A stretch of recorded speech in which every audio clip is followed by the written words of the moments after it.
This is Dave Barini, the creator of the animation for Le Nocturne de Lumiere. It's actually a little note that I put at the beginning just because many people don't realize that I didn't make an animation and have a musical score that was scored to the animation. It was quite the opposite. The song was made first, and by listening to the song over and over and over again, I felt like the song was telling me this story, and I felt so passionate about the story that I wanted to share it. The title, Le Nocturne de Lumiere, as BT translates it, the night song about the light, which is actually a perfect title. It takes place at night, and as you'll see, light factors a lot into this story. So I did not choose that title. That's the title of the musical piece, but it really actually fits perfectly. I'm going to pause it right here for just a second. So this first frame that you're looking at is actually interesting. The very first visual I wanted to show, you're actually looking at the Earth from the perspective of the moon. The moonlight becomes very, very critical later in the film. But the very first frame, the reason you don't see the moon in this picture is because you are looking from the perspective of the moon. In fact, later on, when our girl character looks at the moon, it's a complete flip of this image, but with the moon in place of the Earth. So she's looking back to the beginning of the film at this first frame. So I just wanted to share that really quick. The static, the little blips that are kind of zooming across around the Earth, as we later realize that those are messages being sent. Just to illustrate the fact that technology gives us this amazing capability to communicate with people all over the world in an instant of a second. People that are on the complete other side of the planet, you contact them and really sort of be close to them in just a fraction of a second. But of course, technology also has the power to pull us apart from those that are closest to us.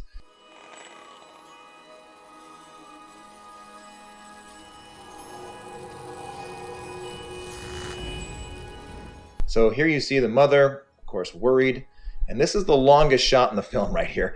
This very first shot is a long pullback, and it's one continuous shot that it just took a long time.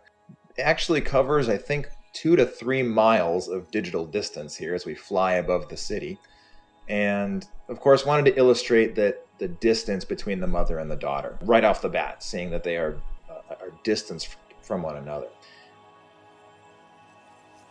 There she is. Now, interestingly, we kind of relate with the mother really quick, and we want to connect with the daughter. And so in this shot, we're right about to see her eyes, right about to connect with her, but I interrupt that, so you don't get to connect with the daughter. Again, that feeling that so you kind of are rooting for the mom and the daughter here to get together, but that connection is severed.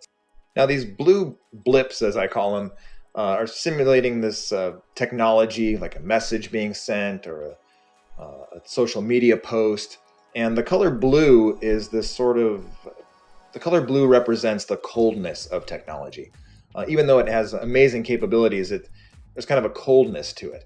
Versus the warmth, the yellow color from the richness of a mother's love, that comes across in the yellow color, the warmth that we see throughout the film. That blip actually goes in the shape of a heart there. So there you see her message, her call going into the phone. It lights up yellow, and of course the daughter denies the call. Now, why a flip phone? If you notice, there's kind of a creaking noise and a shut noise that happens there in the music, which it works perfectly for. But I noticed too that there's just a lot of other elements of the flip phone that really worked. So many people, even when this film came out, were like, why a flip phone? Even then, nobody has a flip phone anymore. But the flip phone had all these like glowing numbers on it, and these cool detail there on the front and the back, these different screens that can light up. It really became more visually interesting. Plus, she can literally shut the phone on her mom in that case, like just almost like slamming the door in her face, so to speak, just shutting her down with that phone. I did some test renders with a more modern touchscreen phone, and it ended up just looking like a glowing rectangle. It just didn't have the same elements of the flip phone that really worked to tell the story. That little bum-ba-da-bum is sort of a leitmotif for the mom. Most times when that sound pops up, you're seeing the mom in some way, something in relation to her.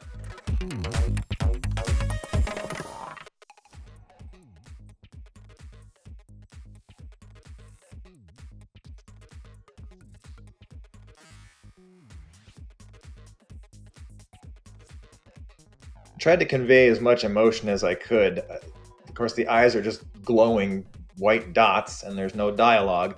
So I really tried to get the expressions with the body language and the eyes to really show the emotions going through these characters.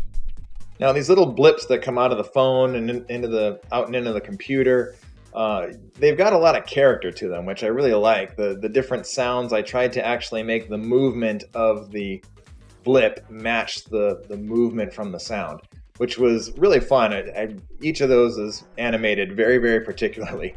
And it took a lot of work, but I feel it really paid off to show the sort of character of the blips themselves. Now, this particular shot was one that came into my mind very, very early on. This shot of the mother outside the bedroom door trying to, how should I approach her? No, I shouldn't say, I'm just going to do it. And she knocks on the door, which goes perfectly with the music. And of course, as they approach, this warmth from the mother comes. Almost overbearingly so. The daughter is not having it. Now, with so many different subtle movements or even direct movements that have a particular sound in the song that goes with them, there is one particular instance that seems like it should have a sound and it absolutely does not. I'm totally fine with that. I actually feel it's like my tell. It's like, see, you can clearly see that this was not scored to the music, because watch this door slam. It's completely silent. There is no sound. There is no anything to indicate a door being shut at that moment. I actually kind of like that, because it's almost like proof. You can hear the door creaking open right there, but you don't hear that door shut. And it very much, it's almost like my proof. Like, see, this music was not made for my film. The story came completely from the music.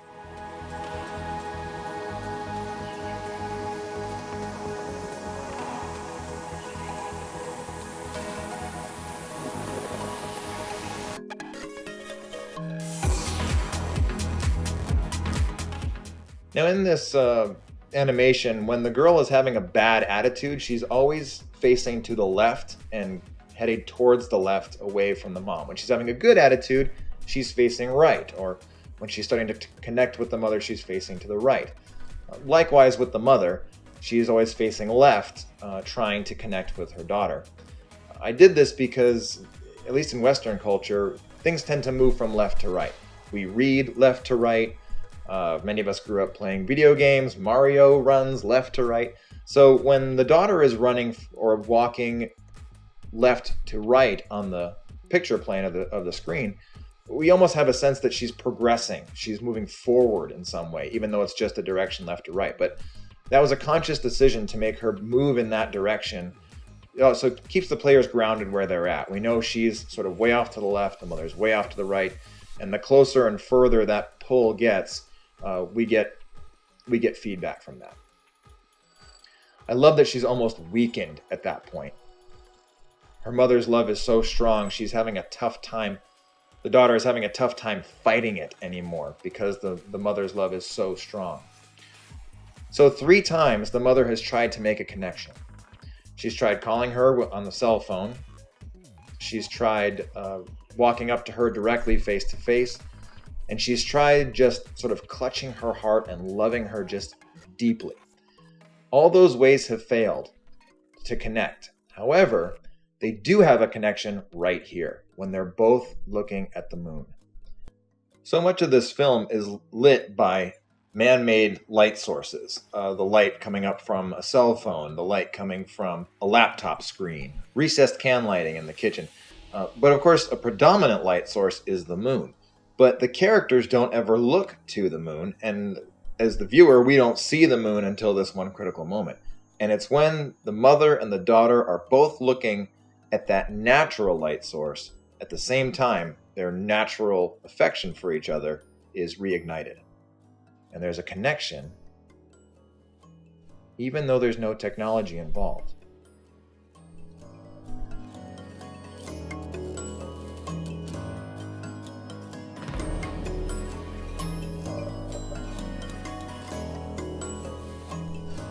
Now, because the daughter has rejected the mother 3 times, it takes 3 tries for her to sort of get back to connect to her mom. She has to put forth that much more effort because she's rejected the mother so many times.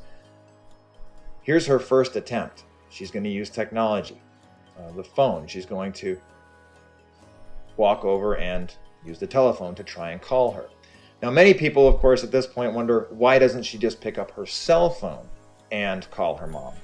I tried to answer that a little bit later when she's running towards her mom. She whips out her cell phone, but it's blowing up with so many other text messages and things that she knows are distracting to her that she can't pull out her cell phone right now. She knows that's going to actually pull her further away from her mom. So that's why she's going to use a payphone to call her mom. And of course, at this moment, everybody is very worried because they're afraid something terrible is going to happen. What's going on? Well, the song really dictates what's going to happen here. For this moment of realization for this girl, it's almost as if time stops to allow her to come to this realization. She doesn't even realize what has just happened, but she is determined to connect with her mom. But technology fails. This is try number 1, and suddenly the payphone is out, no longer an option. So she realizes what she has to do. So here we see her taking off towards her mother, just full sprint. She's got to get back. And she does. And the mother senses it here. And you can see these blips zooming around, and she whips out her phone. Maybe I can call my mom. And she's now repulsed by it and just drops the phone. She needs to get back to her mom.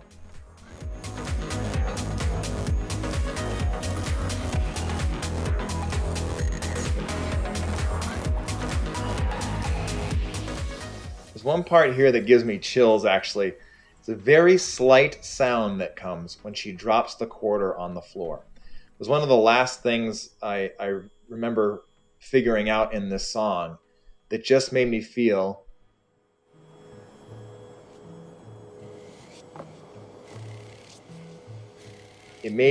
like this story was already inside this song.